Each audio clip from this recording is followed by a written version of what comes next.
Dalam hidup ini kita sering dihadapkan pada berbagai tantangan yang tampaknya tidak terhindarkan. Kadang-kadang kita merasa bahwa kita memiliki pilihan untuk menghindari rasa sakit, kehilangan, atau kegagalan. Namun melalui perjalanan panjang kehidupan, saya belajar bahwa ada beberapa pelajaran yang bukan lagi pilihan, melainkan kebutuhan yang harus dihadapi agar kita dapat berkembang. Seiring waktu, saya semakin tertarik dengan filsafat Stoik yang mengajarkan bagaimana menghadapi tantangan hidup dengan kekuatan dan ketenangan. Filosofi ini tidak hanya menjadi teori bagi saya, tetapi panduan praktis dalam menghadapi kenyataan sehari-hari. Sebelum itu, tolong bantu saya dengan like dan subscribe channel ini, dan bagikan video ini ke teman atau keluarga Anda. Terima kasih dan mari kita mulai.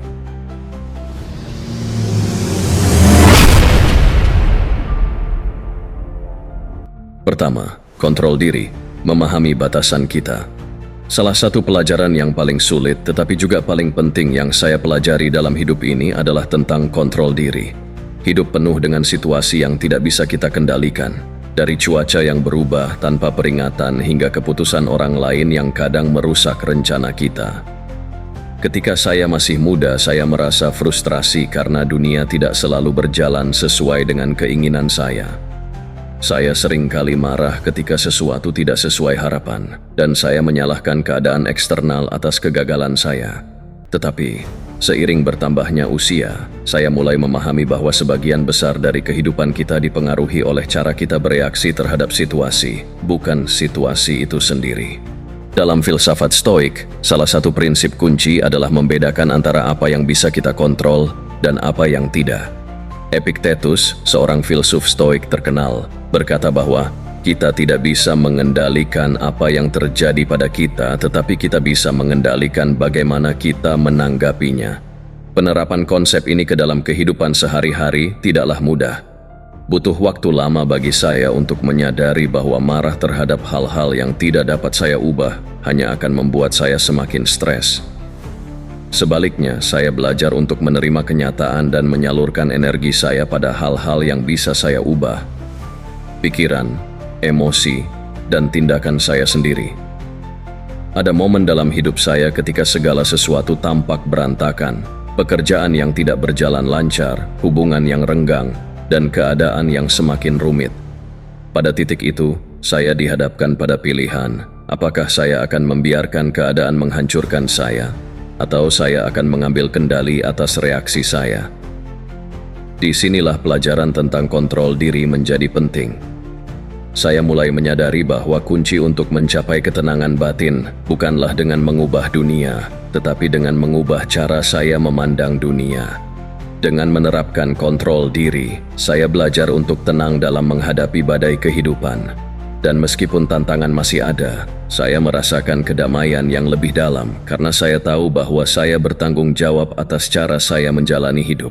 Kedua, menghadapi rasa sakit. Tidak ada yang suka menderita, tetapi rasa sakit adalah bagian dari kehidupan yang tidak bisa kita hindari. Saya dulu selalu berusaha menghindari rasa sakit, baik fisik maupun emosional. Ketika saya mengalami kehilangan orang yang saya cintai, kegagalan dalam pekerjaan, atau kekecewaan dalam hubungan, saya mencoba menutup diri dari rasa sakit itu. Saya berpikir bahwa jika saya cukup kuat untuk mengabaikannya, maka saya akan baik-baik saja.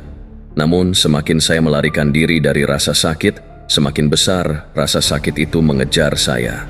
Itu membuat saya merasa terjebak dalam lingkaran penderitaan yang tak berujung. Namun, pelajaran dari filsafat Stoik mengajarkan bahwa rasa sakit adalah bagian tak terpisahkan dari eksistensi manusia, dan justru melalui rasa sakit kita bisa tumbuh.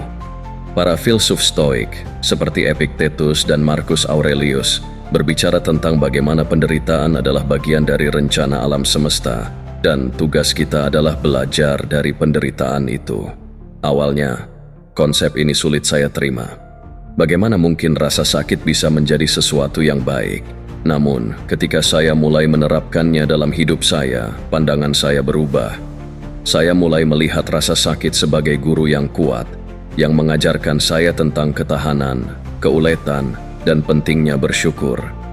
Pada suatu ketika, saya mengalami masa sulit dalam karier saya.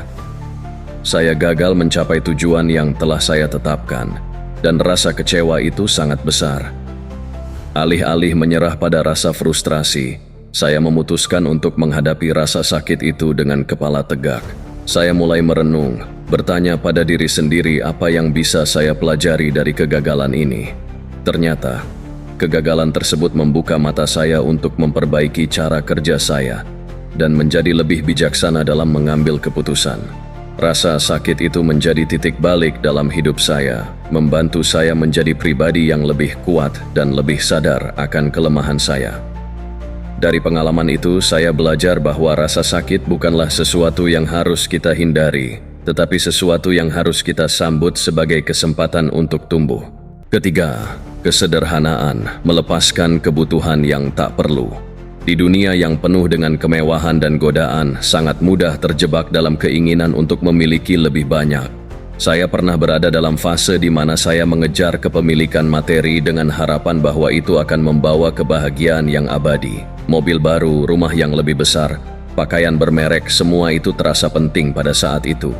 Namun setelah mendapatkan semua yang saya pikir akan membuat saya bahagia, saya merasakan kehampaan yang tak terduga.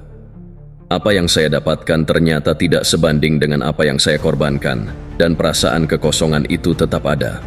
Dalam perjalanan hidup saya, filsafat Stoik mengajarkan saya bahwa kebahagiaan sejati bukanlah tentang memiliki lebih banyak, tetapi tentang mensyukuri apa yang sudah kita miliki. Stoikisme menekankan kesederhanaan dalam segala hal, baik dalam cara kita hidup maupun cara kita berpikir. Saya mulai melepaskan keinginan-keinginan yang tidak perlu dan berfokus pada hal-hal yang benar-benar penting. Hal ini tidak mudah, terutama dalam masyarakat yang terus-menerus mendorong kita untuk mengejar status dan kepemilikan. Tetapi, semakin saya menjalani kehidupan yang sederhana, semakin saya merasa bebas dari beban dunia material. Saya mengingat kembali momen ketika saya memutuskan untuk menyederhanakan hidup saya. Saya membersihkan rumah dari barang-barang yang tidak lagi saya butuhkan dan mulai mengurangi pembelian barang-barang yang tidak esensial. Hasilnya, saya merasa lebih ringan, tidak hanya secara fisik tetapi juga secara mental. Saya juga menyadari bahwa kebahagiaan tidak datang dari memiliki banyak hal, melainkan dari menikmati hal-hal kecil yang sering kali kita abaikan. Dengan hidup sederhana, saya menemukan ketenangan batin yang selama ini saya cari. Saya belajar bahwa semakin sedikit kita bergantung pada hal-hal eksternal, semakin kita menemukan kekuatan dalam diri kita sendiri. Keempat, berbuat baik, kebajikan sebagai tujuan hidup. Salah satu pelajaran terpenting dari Stoikisme adalah konsep bahwa tujuan hidup kita adalah untuk hidup dengan kebajikan. Dalam filsafat Stoik, kebajikan adalah hal tertinggi yang bisa dicapai oleh manusia, lebih dari kekayaan, status, atau kekuasaan. Saya pernah mengalami masa di mana saya merasa terjebak dalam rutinitas hidup yang hanya fokus pada pencapaian materi. Saya bekerja keras, berusaha mengumpulkan uang dan prestasi, namun di dalam hati saya merasa ada yang kurang. Saya bertanya-tanya apakah hidup hanya tentang mengejar kesuksesan luar, atau ada makna yang lebih dalam. Filosofi Stoik mengajarkan bahwa hidup dengan kebajikan berarti berbuat baik kepada sesama, menjadi orang yang jujur, adil, dan penuh kasih. Hal ini mulai mengubah pandangan saya terhadap kehidupan. Saya mulai menyadari bahwa kebahagiaan sejati tidak datang dari apa yang kita peroleh, tetapi dari apa yang kita berikan kepada dunia. Saya mulai melibatkan diri lebih dalam kegiatan sosial, membantu orang lain dengan cara-cara kecil, dan berusaha menjadi pribadi yang lebih baik setiap harinya. Tindakan-tindakan ini, meskipun sederhana, memberikan kepuasan yang jauh lebih mendalam daripada pencapaian materi. Berbuat baik juga memberikan arti baru pada kehidupan saya. Saya tidak lagi merasa terjebak dalam siklus pencapaian tanpa makna. Setiap kali saya berbuat baik kepada orang lain, saya merasakan kebahagiaan yang tulus dan kedamaian yang lebih mendalam. Filsafat Stoik mengajarkan bahwa hidup dengan kebajikan adalah jalan menuju kebahagiaan yang sejati. Bukan tentang seberapa banyak kita memiliki, tetapi seberapa banyak kebaikan yang kita tanamkan dalam hidup kita dan orang lain. Kelima, Penerimaan mengatasi hal-hal yang tidak bisa diubah. Salah satu pelajaran paling mendalam dalam hidup saya adalah tentang penerimaan. Ada banyak hal dalam hidup yang tidak bisa kita kendalikan, mulai dari takdir hingga kejadian-kejadian yang tampaknya acak. Dulu saya seringkali berjuang melawan hal-hal yang tidak bisa saya ubah. Ketika saya menghadapi kegagalan atau kehilangan, saya terjebak dalam lingkaran pemikiran negatif, bertanya-tanya, mengapa ini harus terjadi kepada saya? Saya merasa bahwa dengan cukup berusaha atau merencanakan dengan baik, saya bisa menghindari hal-hal buruk dalam hidup. Tetapi, realitas tidak selalu demikian. Filsafat Stoik mengajarkan konsep penting yang disebut amor fati, yang berarti mencintai takdir. Ini bukan berarti pasrah atau menyerah, tetapi menerima setiap peristiwa dalam hidup, baik maupun buruk, sebagai bagian dari perjalanan yang lebih besar. Setelah saya mulai menerapkan prinsip ini, hidup saya berubah.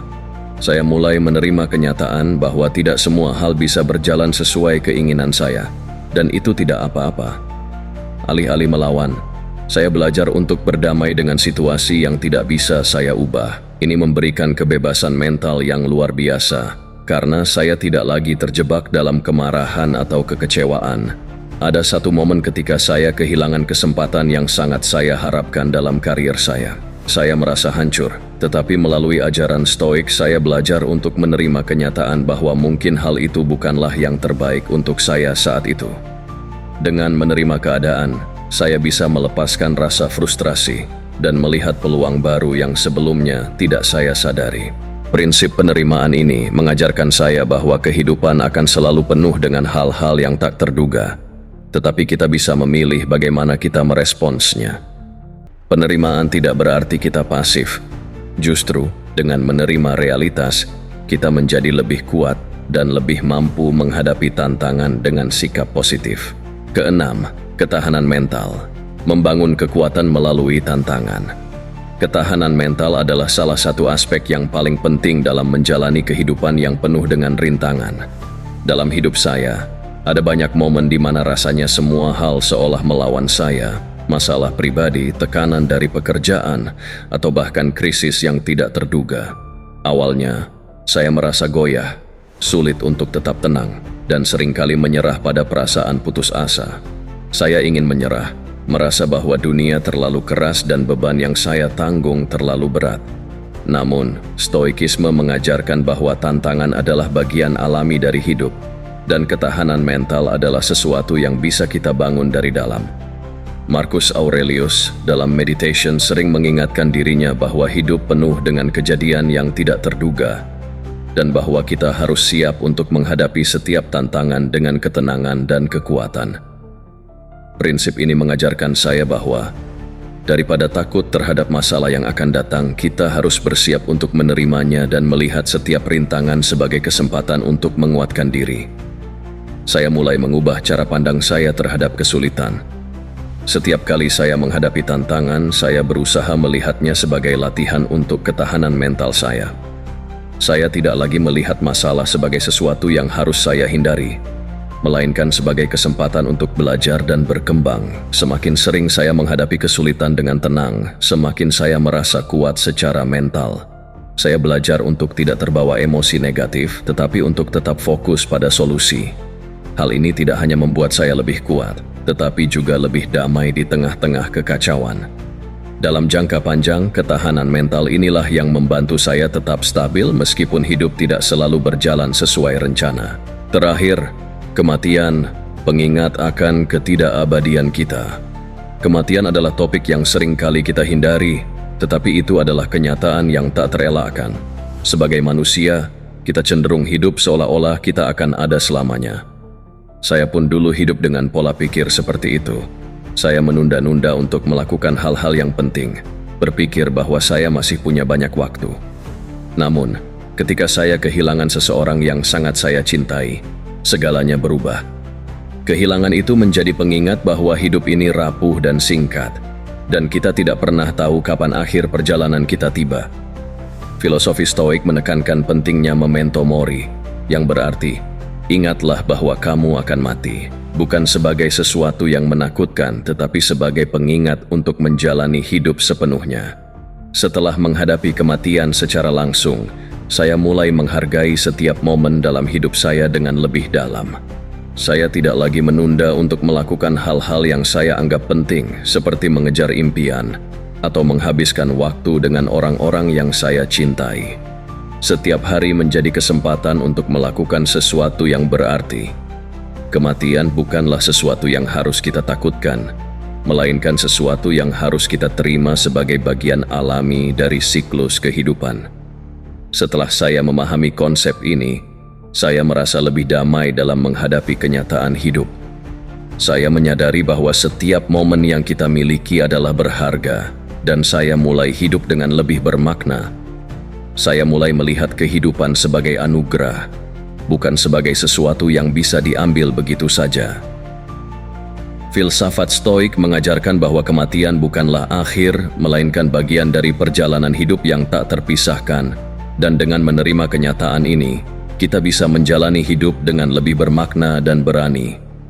Ketujuh pelajaran ini, dari kontrol diri hingga penerimaan, merupakan kebutuhan dalam menjalani kehidupan yang penuh makna. Mereka bukan pilihan, melainkan jalan yang harus kita tempuh untuk mencapai kedamaian batin, kebijaksanaan, dan kekuatan dalam menghadapi tantangan hidup. Filsafat Stoik telah memberikan saya panduan yang kokoh untuk menghadapi dunia yang tidak pasti, dan saya yakin bahwa setiap orang bisa mendapatkan manfaat yang sama dari prinsip-prinsip ini.